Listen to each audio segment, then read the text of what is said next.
Shalom Aleichem, chers amis. Nous lirons ce Shabbat, Be'ezrat Hashem, la paracha de Shelach Lecha. Le peuple est enfin au seuil de la terre promise, la terre d'Israël. C'est alors que va se produire un événement qui sera lourd de conséquences. Que s'est-il passé?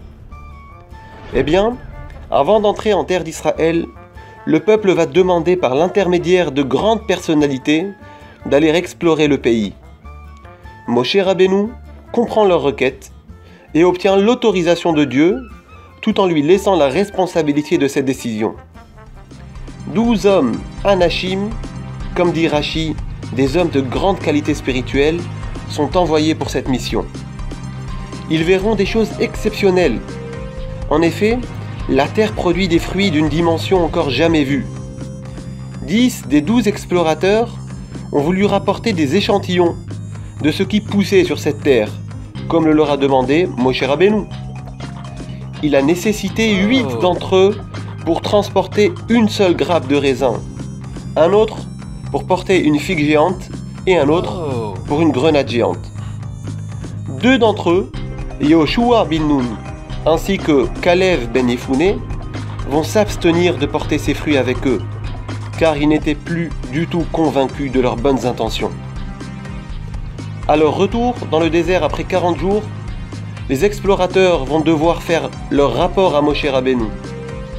Mais au lieu de cela, ils ont choisi de s'exprimer directement et publiquement au peuple, en leur rapportant ce qu'ils ont vu, mais pas seulement. Voici ce que dit la Torah au versets 27 et 28.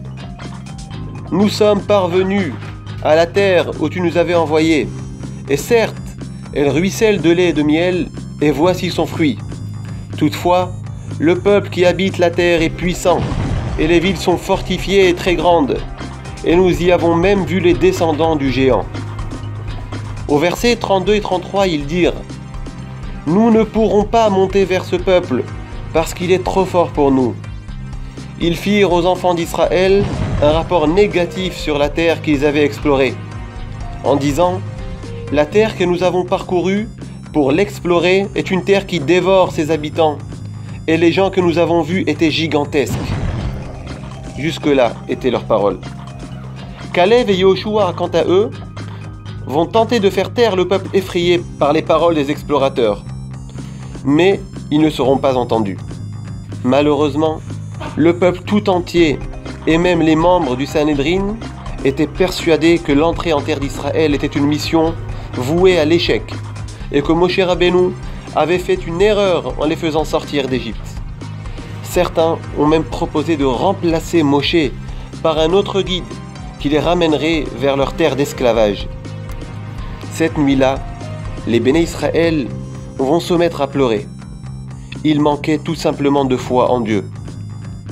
Cette réaction lamentable aura de grandes répercussions sur l'avenir du peuple juif. Pratiquement toute la génération du désert sera condamnée à mourir et ne méritera pas de rentrer en terre promise. En effet, Rashi explique que Dieu va déclarer ainsi « Puisque vous avez pleuré sans raison, alors j'instituerai une lamentation pour toutes les générations. » C'était la nuit du 9 Av, Tisha B'Av, date à laquelle les 2 temples de Jérusalem ont été détruits et où d'autres tragédies se sont produites tout au long de l'histoire du peuple juif. Selon certains commentaires, la tragédie des explorateurs fut donc de ne pas comprendre qu'avant tout, la première considération doit être une foi inébranlable en Dieu. Merci Hachem. Nous avons aujourd'hui le mérite et la possibilité de vivre en terre d'Israël ou d'y voyager pour les vacances. Sachons tirer les leçons des erreurs du passé, respectons la sainteté de cette terre. Shabbat Shalom.